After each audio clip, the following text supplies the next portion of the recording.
함께 참예수 19장 주께와 엎드려 찬양함으로 3월 첫째 주 예배를 하나님께 드리겠습니다.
하나님은 영이시니 예배하는 자가 신령과 진정으로 예배할지니라.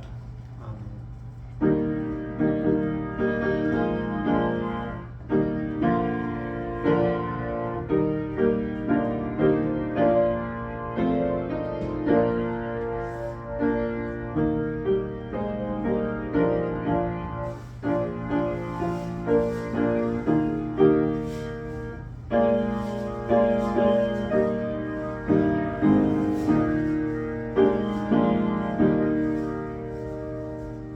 영원히 찬송을 받게 합당하신 주 여호와 우리 아버지 하나님, 그 크신 능력과 사랑을 인하여 영광을 돌립니다.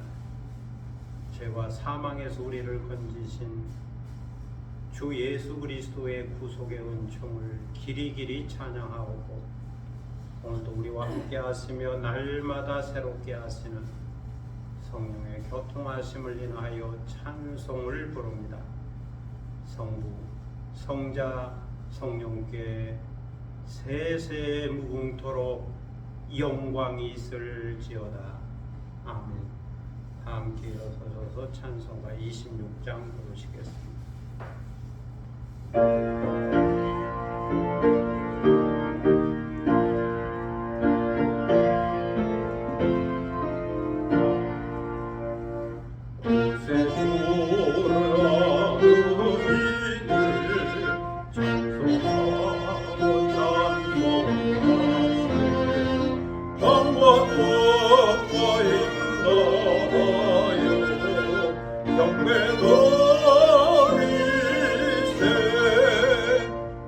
영광 알지 못한 이들 주가 진리는 모아서 그의 괴로 무섭다니 찬송 걸었세 약간 사람 도움받아 시험 중에 잠기되니 모든 죄를 이길 힘은 믿음뿐이라 주님 대신 우리 주는 영원토록 변함없네 성도들아 주를 믿어 이리 섬기세.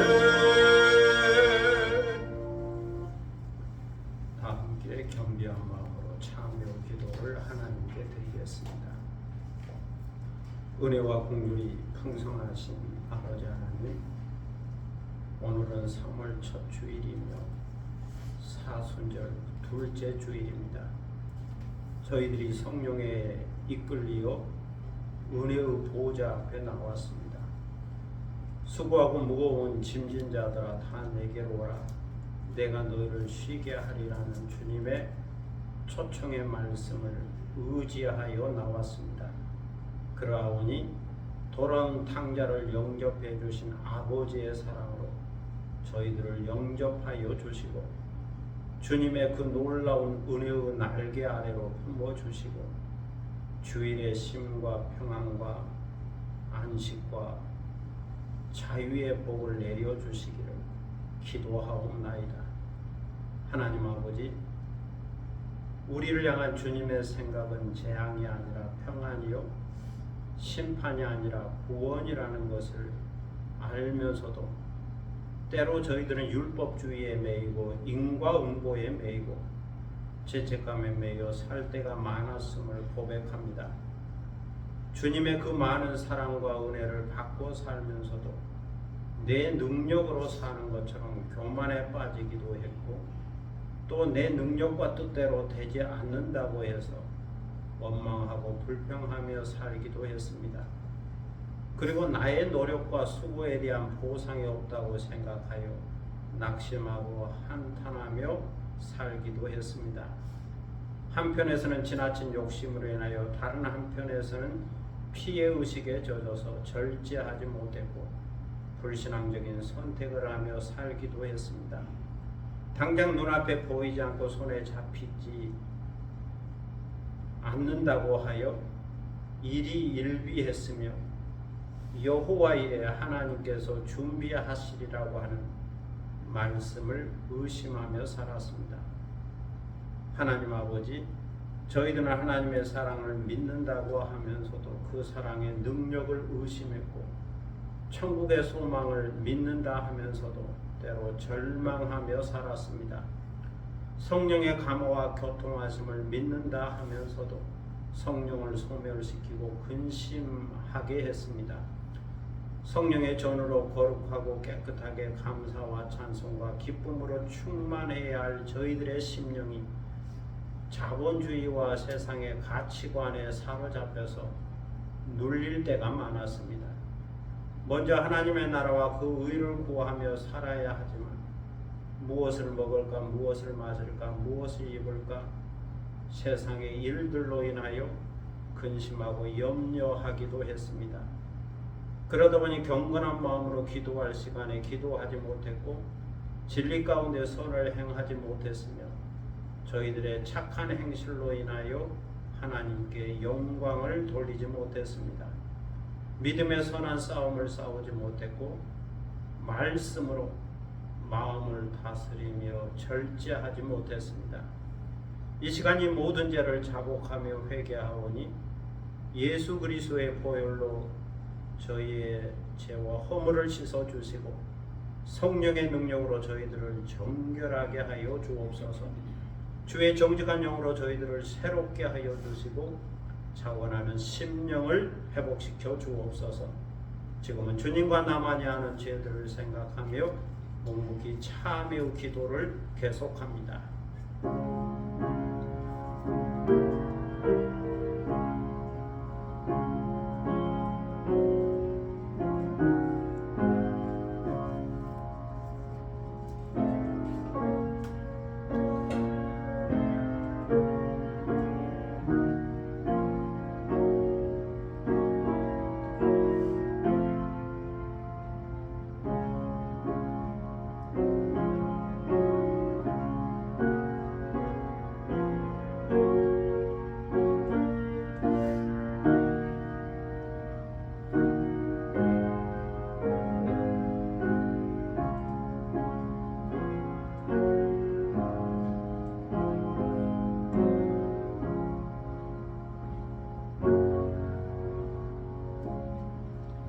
예수는 우리 범죄함을 위하여 내어줌이 되고 또한 우리를 의롭다 하심을 위하여 살아나셨느니라.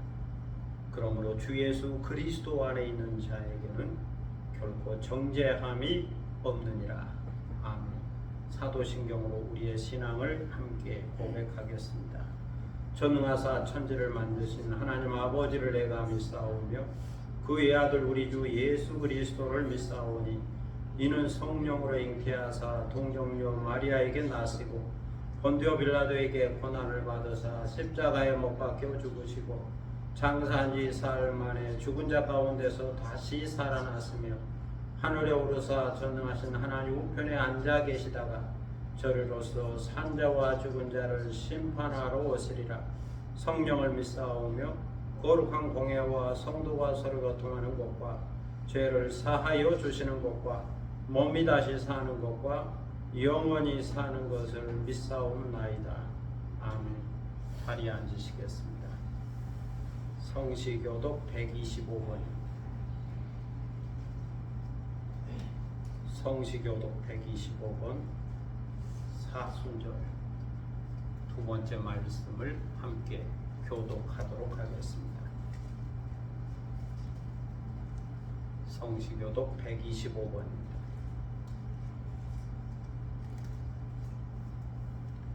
하나님이여 사슴이 시냇물을 찾기에 갈급한 같이 내 영혼이 하나님 곧 살아계시는 하나님을 갈망하나니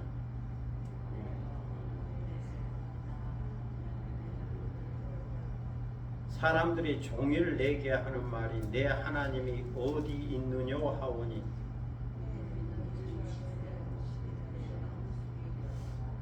내 영혼아 내가 어찌하여 낙심하며 어찌하여 내 속에서 불안해하는가.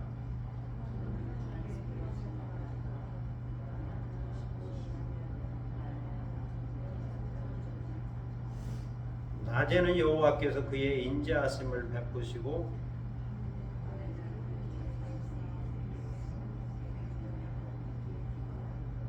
내 반석이신 하나님께 말하기를 어찌하여 나를 잊으셨나이까.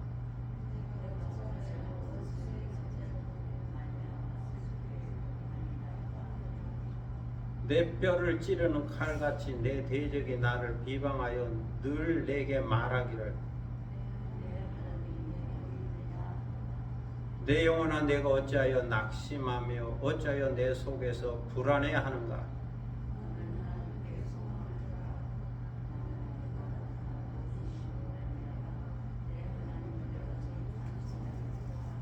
아멘. 찬송가 268장 부르시겠습니다.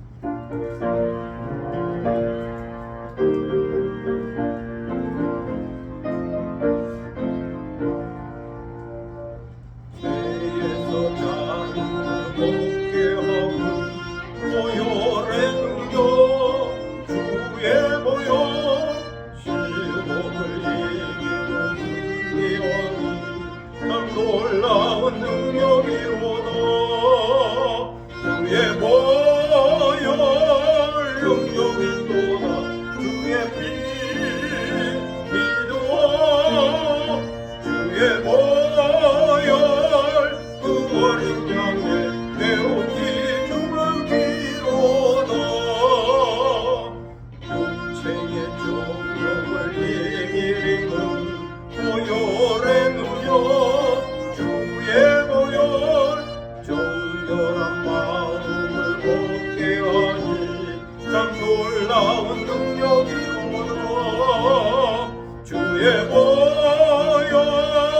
능력이 또다 주의 피로와 주의 보혈 그 어린 양의 매우 귀중한 피로다 눈보다 너에게 맑기는 못 보혈의 능력 주의 보혈 부정한 모든 것 맑히시니 참 놀라운 능력이로다 주의 보혈 능력이 또다 주의 피 믿어 주의 보혈 그 어린 양의 매우 귀중한 피로다 우주의 복음을 전할지 못 보혈의 능력 주의 보혈 날마다 나에게 찬송 주니 참 놀라운 능력이로다 주의 보혈 능력이 또다 주의 피 믿어 주의 보혈 그 어린 양의 매우 귀중한 피로다 이 시간은 다 함께 기도하는 시간입니다. 오늘 예배를 위하여 기도할 수 있기를 바랍니다. 경건한 마음으로 예배 드리고 성령의 임재와 충만함을 경험하고 말씀을 통하여 새롭게 깨닫고 변화되는 시간 되기를 위하여 기도할 수 있기를 바랍니다. 교회와 나라 민족과 선교를 위해서 중보 기도하시고 또 개인적인 기도 제목이 있을 겁니다. 가정과 자녀들과 일터와 산업과 기업과 그리고 새로운 계획과 비전을 놓고 기도하겠습니다. 하나님께서 하나님에 대해 응답해 주시기를 믿음으로 기도하는 시간이 되기를 바랍니다. 자기 목소리가 자기 귀에 들릴 정도로 조용히 소리내어 함께 기도하겠습니다. 아브라함과 이삭과 야곱의 하나님, 전능하신 하나님을 창조의 하나님, 우리의 하나님, 역사의 하나님, 은혜를 감사합니다. 지난 일주일 동안 지켜주시고 이제 3월 첫 주일을 맞아 다시 저희들을 인도하셔서 주님 앞에 나와 예배드리게 하시니 우리 감사를 드립니다. 이 시간 마음과 뜻과 정성을 예배드립니다. 신령한 마음으로 예배드립니다. 우리 예배를 하고시 운영하여 주시고 오직 하나님께 영광이 되고 찬송이 되고 기쁨이 되는 예배가 되도록 인도하여 주옵소서. 이 시간 성령을 사모합니다. 환영합니다. 영접합니다. 모셔드립니다. 성령님 오시옵소서. 내주하여 주옵소서. 성령의 충만함과 성령의 기름 부으심과 성령의 능력을 경험하게 하여 주시고 성령의 거룩한 열매와 성령의 은사를 체험하고 또 성령을 따라 살아가는 삶이 되도록 인도하여 주옵소서. 아버지 하나님 오늘도 주의 말씀을 받게 하시고 깨닫게 하시고 말씀을 따라 변화되는 시간 되게 하시고 새로운 깨달음과 새로운 확신과 새로운 도전과 우리에게 말씀하시는 주의 음성을 들을 수 있도록 인도하여 주옵소서. 아버지 하나님 오늘도 이 교회 위에 함께하여 주시고 반석에 세워진 교회 우리의 원수가 이기지 못한 교회 천국의 열쇠를 간직한 교회 되게 하시고 죽은 자의 부활을 믿고 소망 있는 교회가 되게 하시며 세상을 향하여 복음을 전하며 또 하나님의 살아계심을 증거하고 나타내게 하시고 여기에 교회가 있으므로 지역이 소망을 얻게 하시고 힘을 얻게 하여 주시고 주께서 안전하게 지켜주시고 보호하여 주시기를 기도드립니다. 나라 민족 가운데 함께 하시고 정의가 이 땅에 실현되게 하시고 또 소외된 자들에게 주의 위로와 은혜가 임하게 하시고 이 땅이 복음화되도록 인도하시고 또 하나님을 경외한 자들이 하늘의 하나님께 기도할 때에 주께서 이 땅을 고치시고 치유와 회복으로 인도하시고 구원의 놀라운 은총으로 함께하여 주시기를 기도드립니다.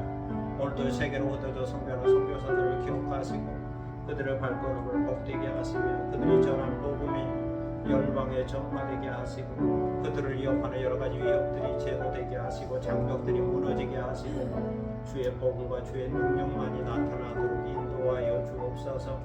세계도체의 기근과 지진과 테러와 전쟁과 또 자연재해와 기후변화와 여러가지 위기들이 지구를 위협하고 있사오니 그 땅에서 어떤 자들을 불쌍히 여겨주시고 풍휼과 은혜를 베풀어 주시기를 기도드립니다. 전쟁이 종식되게 하시고 지진이 복구되게 하시며 굶주림이 해결되게 하시고 그들에게 주의 은혜의 해가 비치고 주의 복음이 전파되므로 열방이 주께로 돌아오고 주의 놀라운 구원의 소식을 듣고 그들에게도 내일의 소망과 살 희망이 생길 수 있도록 은혜를 도와여 주옵소서.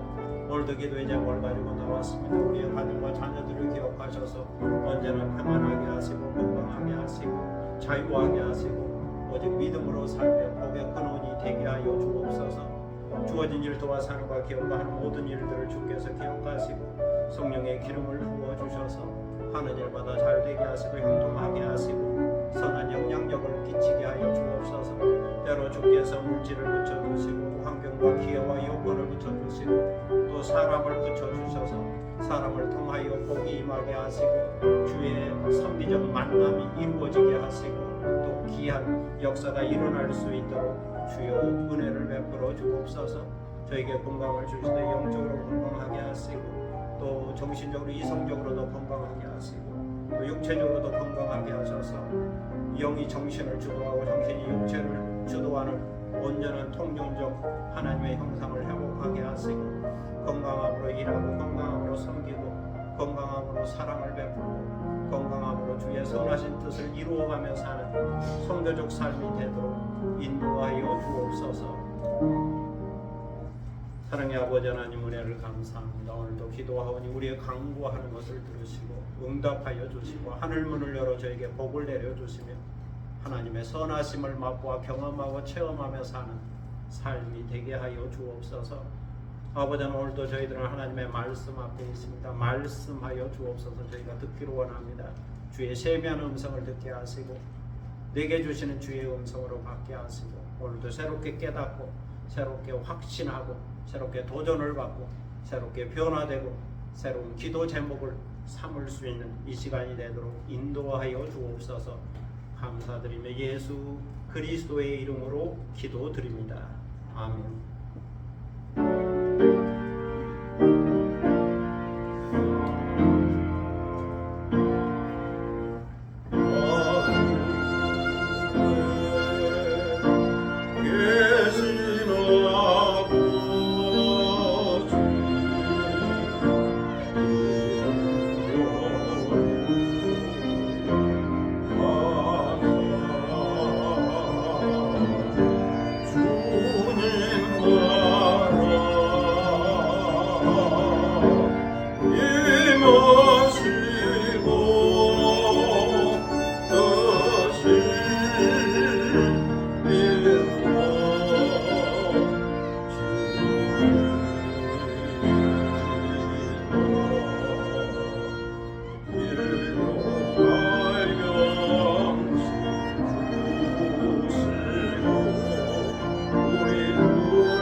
하나님 말씀은 고린도전서 3장 9절로 15절 말씀까지 보겠습니다. 고린도전서 3장 9절로 15절입니다. 신약성경 265면 되겠습니다. 고린도전서 3장 9절로 15절입니다. 이 계시의 말씀을 받들어 읽을 때에 살아계시는 하나님의 음성을 듣는 시간이 되시기를 바랍니다. 우리는 하나님의 동역자들이요 너희는 하나님의 밭이요 하나님의 집이니라. 내게 주신 하나님의 은혜를 따라 내가 지혜로운 건축자와 같이 터를 닦아두매 다른 이가 그 위에 세우나 그러나 각각 어떻게 그 위에 세울까를 조심할지니라. 이 닦아둔 것 외에 능히 다른 터를 닦아둘 자가 없으니 이 터는 곧 예수 그리스도라.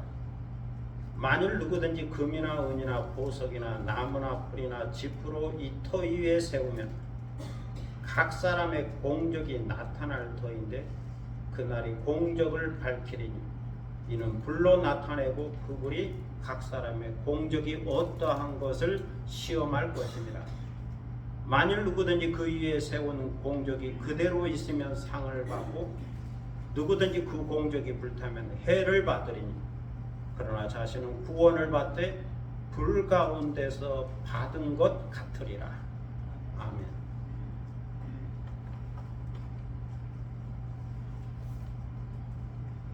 찬양하겠습니다. 참 예수 262장 예수 인도하시네. 찬양하겠습니다. 262장입니다.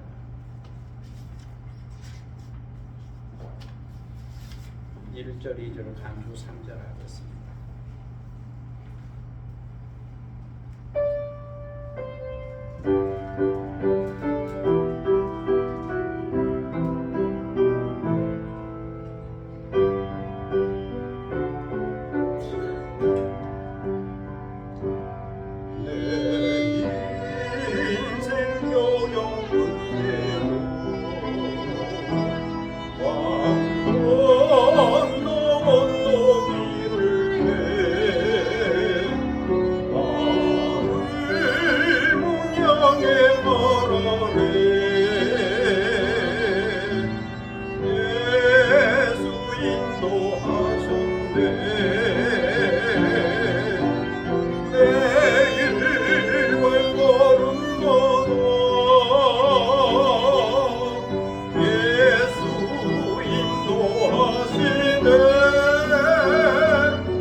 종교개혁자 깔뱅은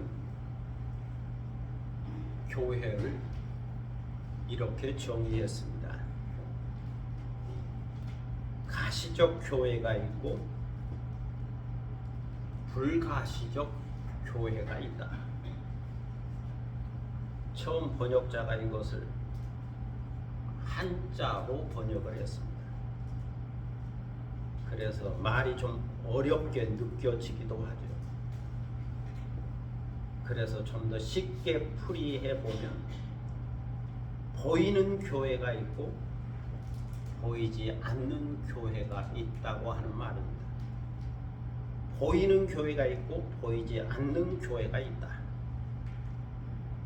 첫째로 보이는 교회가 있습니다. 가시적 교회죠. 이것은 우리 오메가 교회처럼 세상에 조직된 교회를 말합니다. 지역 교회를 말하죠. 성도들이 신앙 공동체로 모여서 예배하고 사랑하고 봉사하는 지역 교회를 가리킬 때 보이는 교회라 말하게 됩니다. 둘째는 보이지 않는 교회가 있습니다. 불가시적 교회죠. 이것은 눈에 보이지 않지만 존재하는 교회입니다. 교회의 머리이신 예수 그리스도를 중심으로 하나의 몸을 이루는 교회죠. 그래서 그리스도는 머리요, 교회는 그의 몸이라고 말하게 됩니다. 이것은 우주적이고도 영적인 교회입니다.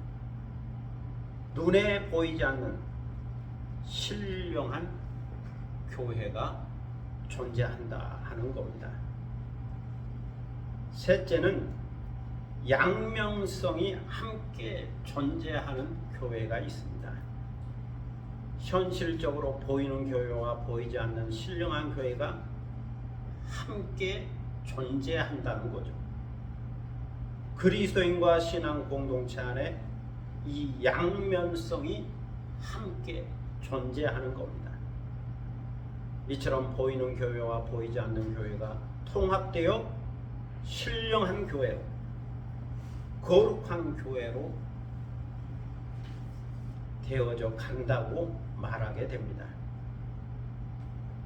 그러면서 깔뱅은 하나 더 이야기했습니다. 하나님을 아버지라고 고백하는 사람은 교회를 어머니로 알고 섬겨야 한다. 교회로부터, 어머니 같은 교회로부터 양육을 받아야 한다라고 말했습니다. 그래서 그리스도인은 교회를 통하여 말씀과 기도와 경건을 통하여 양육을 받고 자라서 성숙해진다는 거죠. 이처럼 성도는 교회를 통하여 양육을 받아서, 어머니 같은 교회를 통하여 양육을 받아서 점점 더 신령해지고 그렇게 변화된 상태에서 주님 앞으로 나아가야 된다라고 이야기했습니다. 그리고 그리스도인들에게는 세 가지 생활 양식이 필요하다고도 말했습니다. 첫째는 자신을 다스리는 근심과 검소와 절제, 둘째는 사회 속에서의 정의입니다. 셋째는 하나님 앞에서의 경건입니다. 이 세 가지가 함께 갖추어져 있을 때에 성숙한 그리스도인이 된다라고 가르쳐 주었습니다. 사도 바울은 고린도전서 1장 2절에서 하나님의 교회라 그리스도 예수 안에서 거룩하여 주고 성도로 부르심을 받은 자들의 모임이라고 말했습니다. 예수 그리스도를 믿고 예수 그리스도의 이름을 부르고 예수 그리스도를 따르는 자들의 모임, 그 신앙 공동체가 교회라는 겁니다. 그래서 사도 바울은 고린도 교회가 신령한 사람들이 모인 신령한 교회가 되기를 소망했습니다. 성령을 통하여 하나님의 지혜인 십자가의 도를 깨닫고 은혜 중심적인 교회가 되기를 소망했습니다.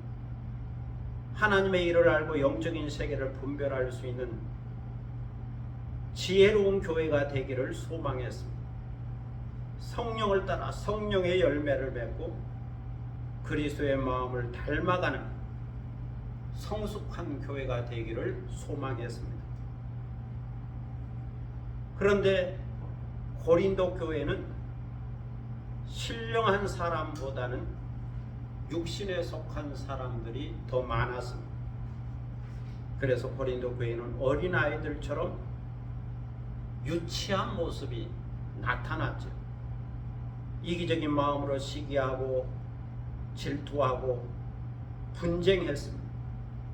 그 정과 욕심을 십자가에 못 박지 못하고 인간의 본성이 나타나 탑을 싸움을 했습니다. 나는 바울파다, 나는 아볼로파다, 나는 그리스도파다 그러면서 탑을 싸움으로 교회를 분열시켰습니다. 어떻게 하나님의 교회가 이럴 수 있는가? 그리스도 예수 안에서 거룩하여 주고 성도로 부르심을 받은 자들이 어떻게 이럴 수가 있는가? 그리스도를 믿고 따른다고 말하는 자들이 어떻게 교회에 모여서 자기 본성과 자기 본능과 탐심을 드러내면서 싸울 수 있는가? 그런데 이것은 고린도 교회만의 문제가 아니고 오늘날 한국 교회의 문제이기도 한 거죠. 한국 교회에도 싸우고 분쟁하는 것을 보게 됩니다. 왜 주님의 교회가 이러해야만 하는가?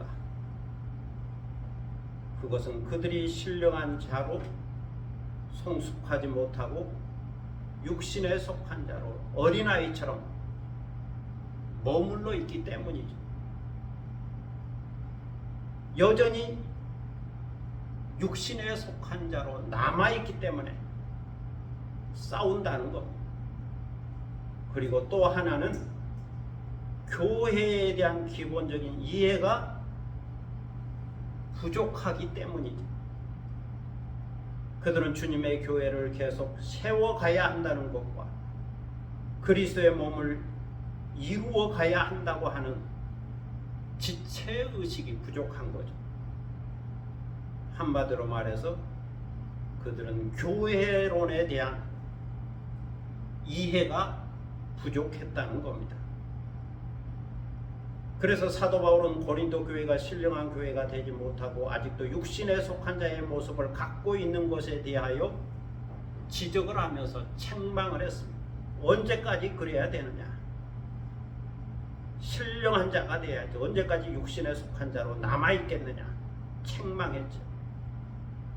그런 다음 오늘 성경에서 교회란 무엇인가? 교회란 무엇인가? 교회론을 가르치고 있습니다.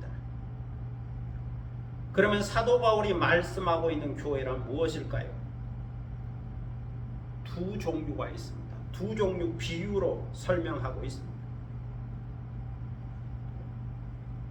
하나인데 두 종류의 비유를 들어서 설명하고 있습니다.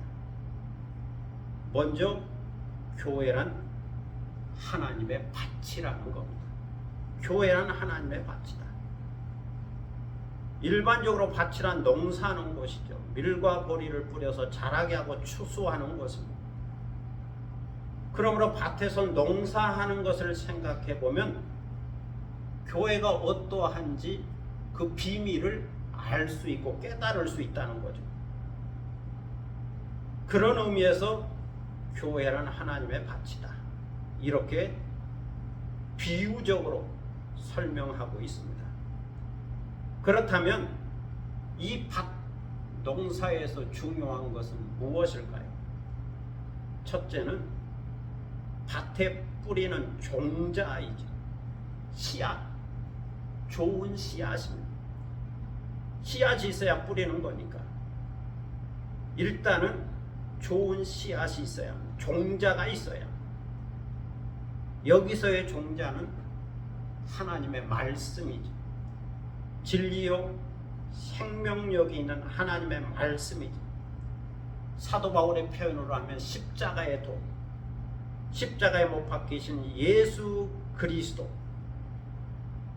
복음이 좋은 씨앗입니다. 좋은 종자입니다. 둘째는 밭에 가서 종자를 뿌리는 농부이지,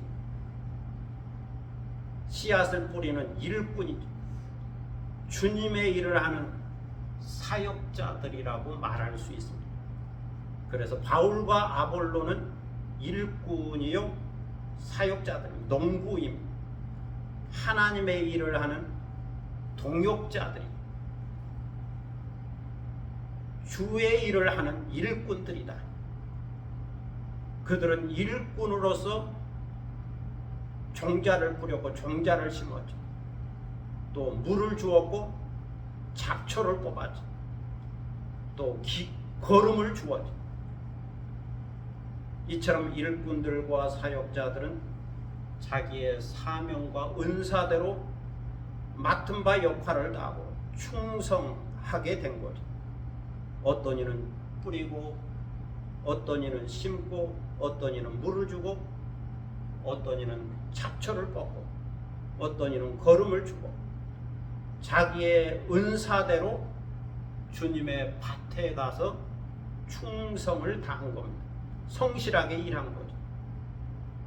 중요한 것은 그들은 모두 다 주님의 종이요 주님의 사역자들이라는 겁니다. 셋째는 밭에 뿌려진 종자를 자라게 하시는 하나님의 은혜입니다. 하나님께서 비도 주시고 해도 주시고 바람도 주셔서 자라게 하시고 성장하게 하시고 열매를 맺게 하신다는 거죠. 추수하게 하신다는 거죠. 그러므로 가장 중요한 것은 자라게 하시는 하나님의 역사요 하나님의 은혜입니다.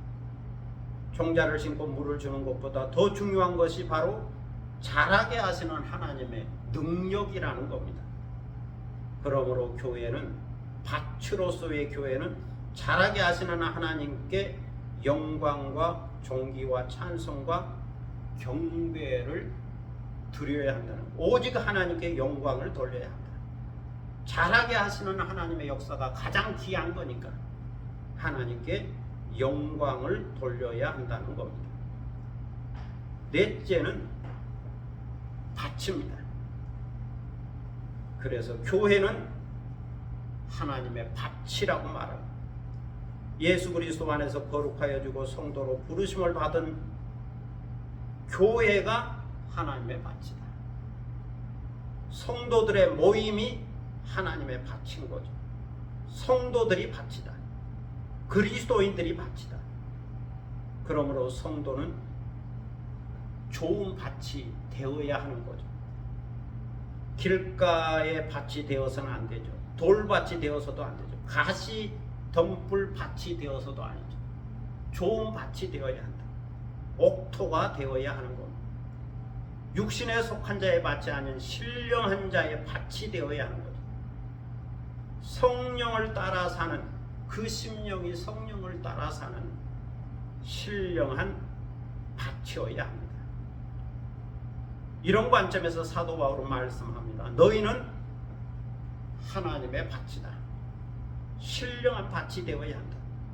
교회는 하나님의 말씀을 받는, 말씀의 씨앗을 받는 하나님의 옥토가 되어야 한다는 겁니다.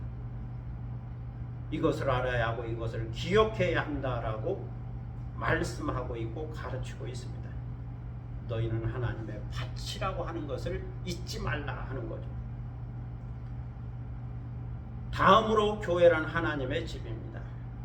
첫 번째 비유는 밭에 비유한 것이고, 두 번째 비유는 집에 비유한 거죠. 교회란 하나님의 집이다. 이 비유는 교회를 건축하고 세우는 집에 비유한 겁니다. 건축의 원리가 적용되는 거죠. 신령한 밭의 주인은 하나님인 것처럼, 신령한 밭의 주인이 하나님인 것처럼 신령한 집의 주인도 하나님이십니다. 그 집에 하나님이 거하시고 하나님이 함께 하십니다. 그 집에 하나님 아버지의 은혜와 사랑이 있습니다. 그 집에 하나님의 말씀이 있고 음성이 있습니다. 그래서 그 집은 하나님의 집이고 하나님께서 주인이시죠. 복음서에 보면 예수님이 이런 말씀을 하셨죠. 내 집은 만민이 기도하는 집이다 라고 말씀하셨습니다. 내 아버지의 집은 만민이 기도하는 집이다. 예수님도 교회를 집으로 비유해서 말씀하신 바가 있습니다. 그런데 하나님의 집을 세우고 지어간다 할 때 여기에는 두 종류의 집이 있습니다.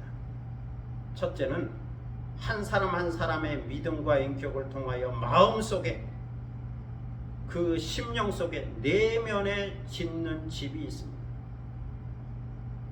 신령한 사람이 그리스도를 닮은 인격으로 지어가는 신령한 집이 있습니다. 마음에 짓는 신령한 집.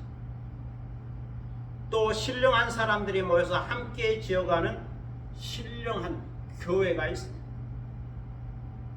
이것은 어디까지나 하나님을 모신 인격이요, 하나님과 함께하는 인격이요, 마음인 거죠. 이것은 한 사람의 내면 안에 지어가는 신령한 집이면서 동시에 신령한 사람들이 함께 모여서 함께 지어가는 신령한 교회로서의 집입니다. 깔뱅이 말한 것처럼 눈에 보이지 않는 신령한 하나님의 집이 있다는 겁니다. 신령한 하나님의 집이 있다. 둘째는 눈에 보이는 하나님의 집이 있습니다. 보통 우리가 생각하는 건물로서의 교회죠. 지역교회 또는 예배당이라고도 말합니다. 이것은 눈에 보이는 하나님의 집이죠. 지역교회죠. 물질로 지은 건축물로서의 예배당, 교회를 말합니다. 그런데 사도 바울이 여기서 비유로 말씀하고 있는 교회는 눈에 보이는 건축물로서의 집이 아니죠.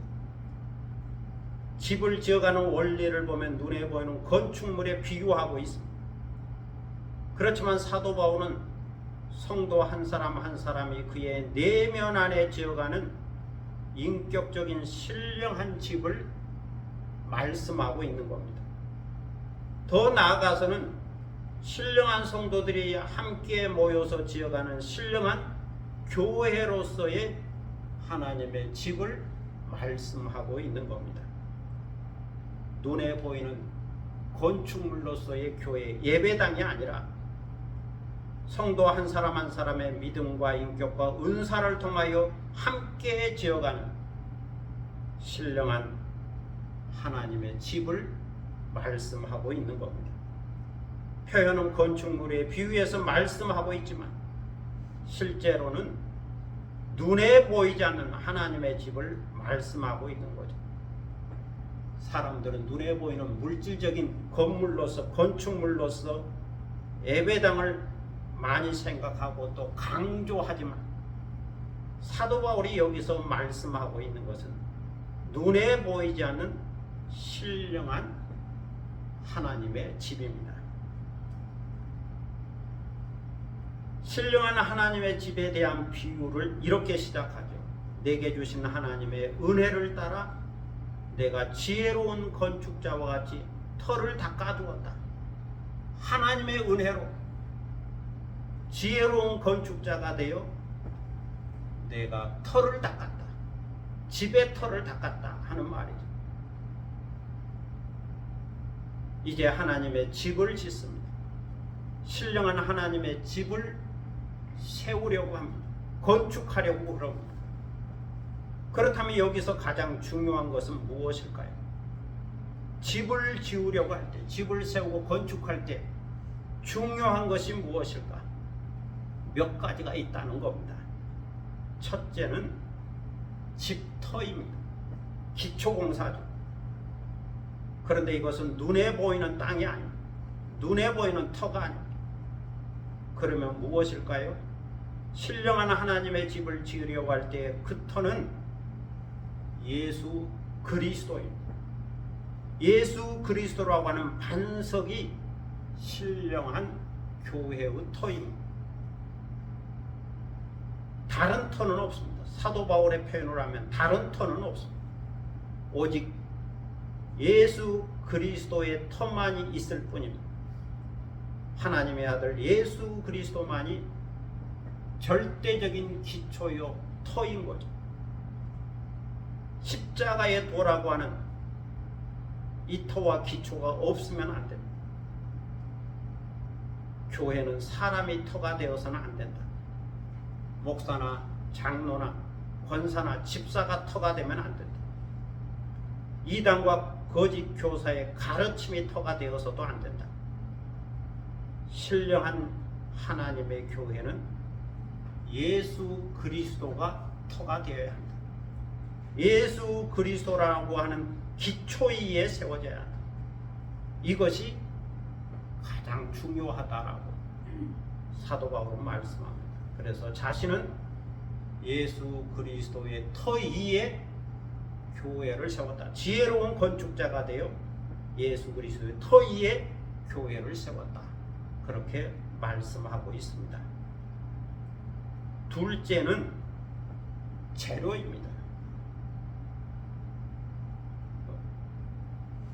건축 세계에서는 자재라고도 표현하죠. 재료. 집을 짓는 재료. 재료가 있어야 집을 짓게 되죠. 자재가 있어야 집을 짓죠. 그러면 어떤 재료가 있어야 할까요? 이왕이면 가장 귀한 것이면 좋겠죠. 가장 아름다운 것이면 좋겠죠. 가장 튼튼한 것이면 좋겠죠. 많은 재료가 있는데 그 중에서 가장 좋은 것이 좋은 겁니다.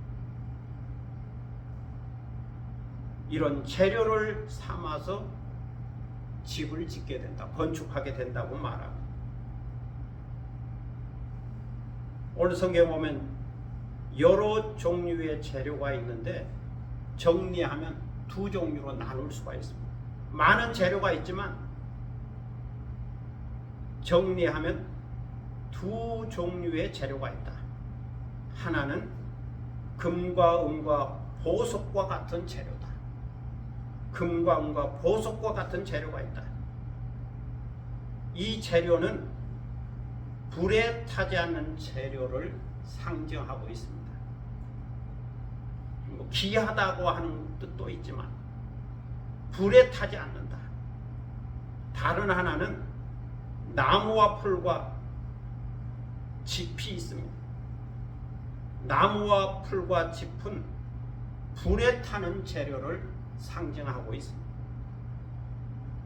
이처럼 하나님의 집을 짓는데 두 종류의 재료가 있다. 하나는 불에 타지 않는 재료, 다른 하나는 불에 타는 재료다 하는 거죠. 그렇다면 어떤 재료를 사용해야 할까요? 이왕이면 하나님의 집을 짓는 거니까 가장 귀한 것으로 지어야 하겠죠. 가장 값진 것으로 지어야 하겠죠. 불에 타지 않는 것으로 지어야 하겠죠. 그것이 바로 금과 은과 보석과 같은 재료라고 말하고 있습니다. 만약에 나무나 풀이나 짚으로 세우고 지었다면 이런 종류는 모두 다 불에 타버리고 말 겁니다. 불이 붙으면 다 타버리니까 의미가 없다는 겁니다. 이것을 깊이 생각할 때 아무 것이나 재료로 사용해서는 안 된다. 하나님의 집을 지을 때는 나무나 풀이나 짚과 같은 재료로 지어서는 안 된다는 겁니다. 사도 바울은 말씀합니다. 재료는 불에 타지 않아야 한다. 이걸 강조하고 있습니다. 환난과 핍박 속에서도 견딜 수 있는 재료여야 한다는 거죠. 고난 속에서도 없어지지 않는 재료여야 한다. 이것이 가장 귀한 재료다. 이것이 금과 은과 보석과 같은 재료다 라고 말씀하고 있습니다. 금과 은과 보석도 상징이죠. 비유로 쓴 거죠. 그렇다면 이것의 뜻은 무엇일까요? 이것은 예수 그리스도 안에 있는 믿음과 소망과 사랑을 가리킵니다. 성령의 9가지 열매를 가리킵니다. 사랑과 희락과 화평과 오래 참음과 자비와 양성과 충성과 온유와 절제의 열매. 성령의 9가지 열매라고 말하는데 이것을 상징하고 있죠. 동시에 이것은 그리스도의 마음이요 인격이죠. 온유와 겸손의 마음, 사랑과 희생의 마음, 인내와 절제의 마음, 경건한 마음. 이런 종류가 금과 은과 보석과 같은 재료라는 겁니다. 그리고 이런 재료를 가지고 신령한 하나님의 집을 지어가야 한다는 거죠. 이런 재료만이 불에 타지 않는다. 환난과 핍박을 이기고 견뎌낼 수 있다. 어떤 고난이 와도 어떤 시련이 와도 이겨낼 수 있다는 겁니다. 그런데 신령한 하나님의 집을 나무나 풀이나 짚으로 짓는다면 어떻게 될까요? 눈에 보이는 물질적인 돈이나 명예나 권력으로 짓는다면 어떻게 될까요? 자기 자랑과 욕심과 탐심과 이기심과 시기와 질투와 싸움으로 짓는다면 어떻게 될까요? 육신에 속한 자가 자기 본능대로 행하는, 자기 본성으로 행하는 그런 것으로 짓는다면 어떻게 될까요? 이런 종류는 모두 다 불에 타버리고 만다는 겁니다. 그래서 환난과 핍박과 고난을 견디어내지 못한다는 거죠. 그래서 하나님의 집을 지을 때는 좋은 재료를 써야 한다 하는 겁니다. 셋째는 공적입니다. 이 공적을 헬라어로 에르곤이라고 그러죠. 에르곤이라는 단어를 쓰고 있습니다. 헬라어 에르곤을 번역할 때 공적이라고 번역했죠. 에르곤은 일이라는 뜻입니다. 어떤 행동이나 행위를 말하는 말이죠. 사람이 행한 일을 말할 때 공적이라고 그래요. 이것은 어떤 자세로 일하고 있느냐의 문제입니다. 일에는 정성이 있어야죠. 땀 흘리는 수고와 노력이 있어야죠. 섬김과 사랑과 희생이 있어야죠. 또 충성이 있어야죠. 일하는 사람의 자세를 이야기하고 있고, 또 하나는 어떤 재료를 사용하여 그 일을 하느냐 하는 것을 말하고 있습니다. 일하는 사람이 어떤 재료를 사용해서 일했느냐, 충성했느냐 하는 거죠. 그래서 공적은 재료와 함께 다루어지고 있습니다. 그런데 놀라운 것은 이 에르곤이 나타날 때가 있다는 겁니다. 공적이 나타날 때가 있다. 그 행한 일이 드러날 때가 있다. 언제 나타나고 드러나게 될까요? 사도 바울은 그날이라고 말합니다. 그날에 드러난다. 주님 앞에 가는 날, 또는 주님이 오시는 날, 주님께서 재림하시는 날, 마지막 종말의 때에 주님께서 심판하실 때에 그 공적이 나타나고 드러난다는 겁니다. 우리가 죽어서 주님 앞에 갈 때 그 공적이 드러난다. 주님의 심판대 앞에 그 공적이 나타난다. 그날이 오면 주님께서 친히 그 공적을 밝히시는데 그냥 밝히시지 않고 불로 밝히신다라고 말합니다. 불로 밝히신다. 강하게 밝히시는 거예요. 불같은 시험을 통해서, 불같은 테스트를 통해서 밝히신다는 겁니다. 그래서 누구든지 그 위에 세운 공적이 그대로 있으면, 터 위에 세운 공적이 그대로 있으면 상을 받고, 누구든지 그 공적이 불타버리면 해를 받게 된다고 말합니다. 다시 말해서 불타버리면 상이 없다는 말이에요. 상이 없다. 나름대로 수고했다, 노력했다, 애썼다 그럴 수 있지만 주님 앞에서 받을 상이 없다. 이처럼 불타버리면 구원을 얻어도 불 가운데 얻은 것처럼 부끄러움을 당하게 된다고 말합니다. 왜냐하면 하나님 앞에서 받을 상이 없다는 겁니다. 여기서 생각해 봅니다. 교회를 다니고 예수님을 믿어서 구원을 얻었습니다. 그리고 주님 앞에 가게 되었습니다. 주님의 심판대 앞에 서게 되었습니다.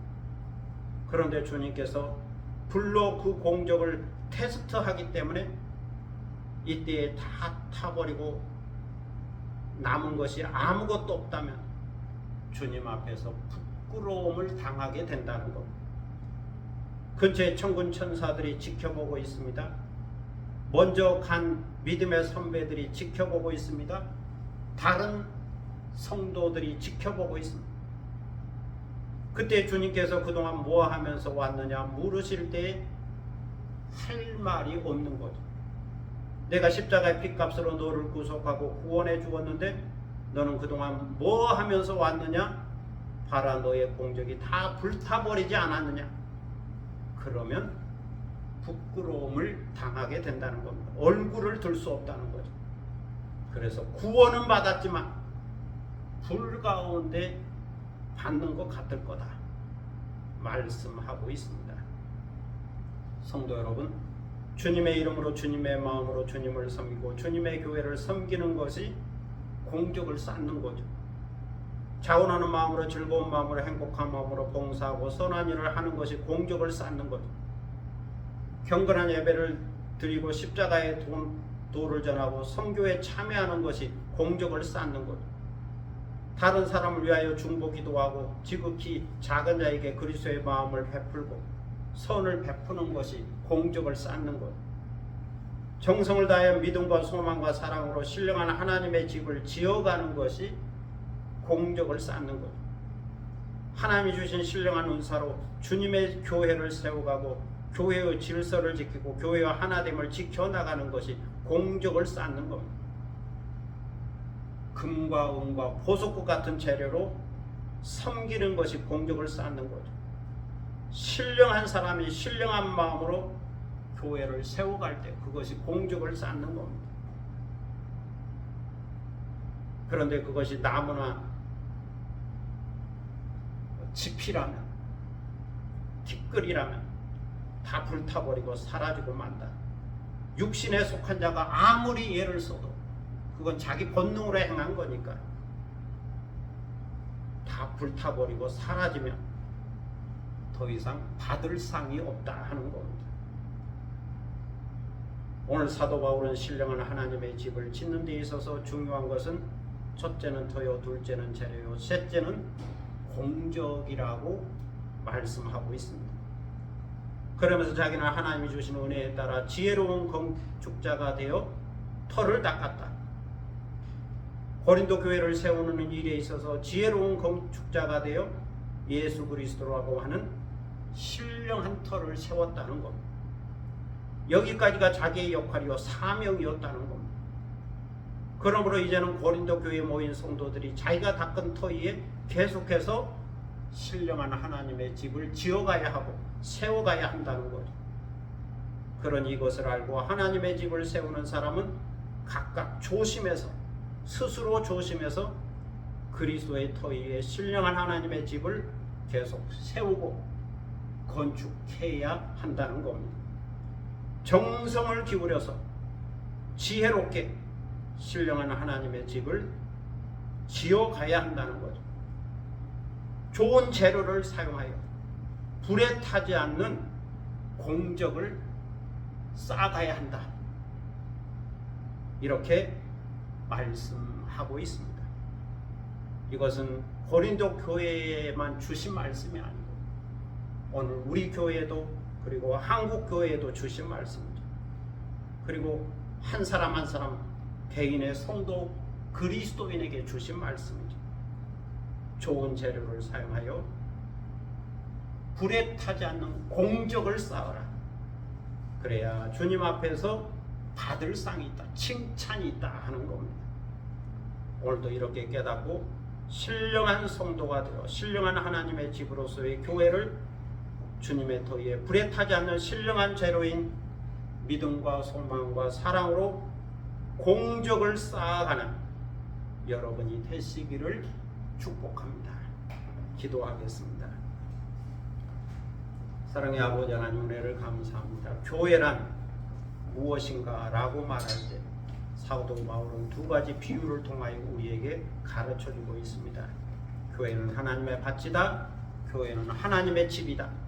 그런 맥락에서 밭의 중요한 원리, 또 집의 중요한 원리를 살펴보았습니다. 특별히 집을 지어간다 할 때 그 집에는 토가 중요한데 신령한 교회는 예수 그리스도가 터다. 또 그 집을 지어갈 때 재료가 필요한데 그것은 금과 은과 보석과 같은 신령한 재료, 불에 타지 않는 재료여야 한다. 그리고 공적이 중요한데 그것은 각 사람이 행한 일이요, 자세요, 또 어떤 재료를 갖고 세워갔느냐고 하는 것을 말하고 있는데, 좋은 재료를 사용하여 섬기는 것이 주님 앞에서 공적을 세워가는 거다, 쌓는 거다, 이렇게 가르쳐주고 있습니다. 중요한 것은 신령한 사람이 신령한 재료를 사용하여 신령한 공적을 쌓는 거죠. 교회도 그러하다, 또 개인의 성도도 그러하다, 우주적인 하나님의 교회도 그러하다. 눈에 보이는 물질적인 건축물로서가 아니고 이처럼 신령한 교회의 중요성을 가르쳐주고 있습니다. 이 말씀을 저희들이 잘 깨닫게 하시고 또 성령이 주시는 지혜로 깨닫게 하여 주셔서 예수 그리스도의 터위에 신령한 재료를 사용하여 공적을 쌓아가는, 그래서 주님 앞에서 받을 상이 있는 저희들이 되도록 인도하여 주옵소서. 감사드리며 예수 그리스도의 이름으로 기도드립니다. 아멘.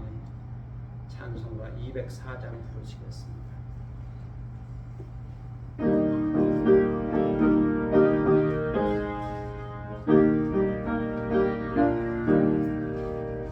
주의 말씀 듣고서 불에 마른 자는 반석 위에 터놓고 집을 지은 같아. 비가 오고 물러며 바람 부딪혀도 반석 위에 세운 집 무너지지 않게 잘 짓고 잘 짓세, 우리 집 잘 짓세. 밤새 반석 위에 넣어 우리 집 잘 짓세. 주의 말씀 듣고도 행치 않는 자는 모래 위에 터놓고 집을 지은 같아. 비가 오고 물러며 바람 부딪힐 때 모래 위에 세운 집 크게 무너지네. 잘 짓고 잘 짓세, 우리 집 잘 짓세. 만세 반석 위에다 우리 집 잘 짓세.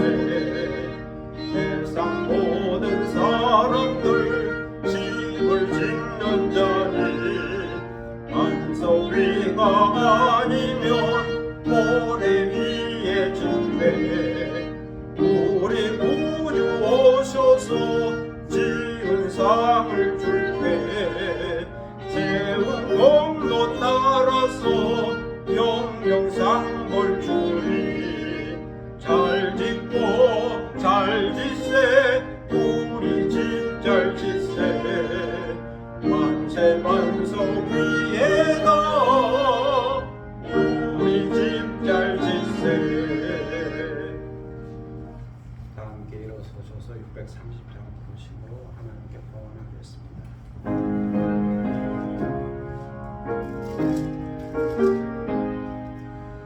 진리와 생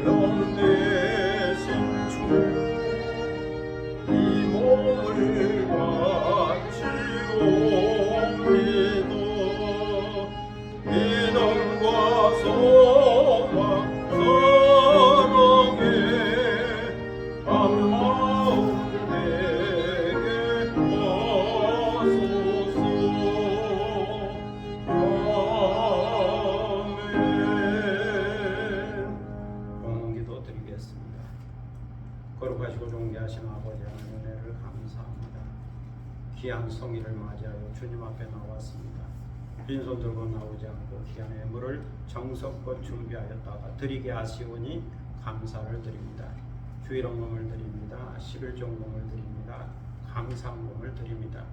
기타 원금을 우리 마음의 뜻과 또 헌신과 사랑과 충성을 담아 주께 드리고 우리 마음의 기도의 제목과 소원을 담아 주께 드립니다.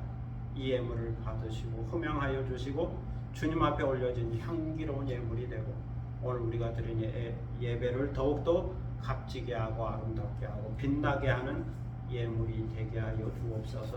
드리는 손길을 기억하셔서 하늘의 복과 땅의 복을 더하시고 언제나 영적으로 육적으로 부족함이 없이 풍족하고 넉넉하게 하시고 여유가 있게 하시고 베푸는 손 자비의 손이 되게 하시고 감사의 조건이 더욱더 풍성해지도록 복의 복을 더하여 주옵소서. 감사드리며 예수 그리스도의 이름으로 봉헌기도 드립니다. 아멘. 자리에 앉으시겠습니다. 교회 소식 시간입니다. 옆에 계신 분과 또 앞에 계신 분과 함께 인사를 나눌 수 있기를 바랍니다. 교회 오신 것을 환영합니다. 감사합니다. 오늘은 사순절 둘째 주일입니다. 주님의 순환을 묵상하면서 모든 게 절저하고 성결하게 보내는 사순절이 되시기를 바랍니다. 또 주 안에서 믿음의 역사와 사랑의 수고와 소망의 인내가 있기를 바라고 항상 기뻐하고 쉬지 말고 기도하고 범사에 감사하는 성도들이 되시기를 바랍니다. 시 한 편 낭송하겠습니다. 대관령 선자령은 2주 전에 갔다 왔는데 지난주에 다른 시를 실어서 한 주 늦게 여기에 실었습니다. 대관령, 선자령, 삼양목장 가보신 분도 있겠지만 혹시 못 가보셨다면 시를 통해서 상상해보고 우리나라에도 그런 세계가 있구나. 주님의 세계인데 창조의 아름다운 자연을 느껴볼 수 있기를 바랍니다.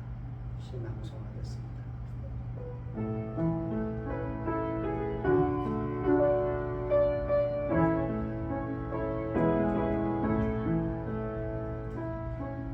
선자령 1157m 풍차 길에서 옛날의 보부상들이 꿈을 가득 담은 등짐을 지고 99 고비를 떼굴떼굴 크게 구르면서 오르고 내려간다 하여 불리어진 이름 대관령. 영서에서 영동으로 가는 큰 관문이요 평창과 강릉의 경계가 된다. 강릉이 한눈에 보이는 곳에 서서 동해의 풍경을 바라보는데 어디선가 거친 바람이 사나운 파도처럼 다가오더니 첩첩산중 백설의 계곡으로 기차처럼 달려간다. 신선이 거닐던 곳인지 능선의 굴곡이 아름답기 때문인지 선자령 큰 돌비 하나 서 있고 백두대간 위에 풍력 발전기들이 외계인의 모습을 하고 길게 늘어서서 무서운 소리를 내며 바람개비처럼 돌고 있다. 삼양목장의 양들은 보이지 않고 자동차와 사람들이 다정한 여인들처럼 사랑하는 가족들처럼 풍차가 노래하는 설산의 아름다움에 환호성을 지르며 행복한 얼굴을 하고 있다. 풍력 발전기라고 그래도 풍차 가까이서 보셨나요? 그 앞을 지나간다. 아주 큽니다. 기둥과 플로펠러라 그러나 이게 아주 큰데 저게 떨어져서 날아오면 어쩌나 뭐 그런 생각도 들고 뭐 그럴 일은 없는데 바로 앞을 지나가는데 소리가 들려, 기계 소리가. 그래서 저는 야, 저게 영화에 보면 외계인들이 로봇들이 막 달려오는데 그런 느낌이 들 정도로 그렇게 보입니다. 아주 많은 풍력 발전기 멀리서 간혹 보기도 하는데 손으로 만질 수 있는 바로 옆에서 그 앞을 돌아가는 그 앞을 지나가기도 했고, 그 선전한 길이 이제 삼양목장으로 이어지는데 그 삼양목장 정상에 보니까 자동차가 올라올 수 있도록 길이 잘 다듬어져 있더라고요. 그래서 많은 사람들이 자동차를 타고 정상까지 와서 풍경을 감상하는 것을 보았습니다. 사랑하는 연인들도 오고 가족들도 오고 아이들도 오고 그 앞에서 사진 찍고 웃으면서 행복해하는 모습을 보았습니다. 저들은 편하게 저렇게 올라왔는데 저는 걸어서 올라왔다가 걸어서 내려갔습니다. 감사합니다. 기회가 되면 삼양목장을 한번 자동차로 갈 수 있으니까 가보시면 좋을 것 같고, 이제 봄 되고 여름 되면 양들도 볼 수 있는 그런 곳이기도 합니다. 이제 다 함께 일어서셔서 620장 찬송가 620장 여기에 모인 우리 찬양하겠습니다.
찬양하라 이 믿음 더욱 굳세라 주가 지켜주신 곳 모든 밤에도 주의 밝은 빛 인도하여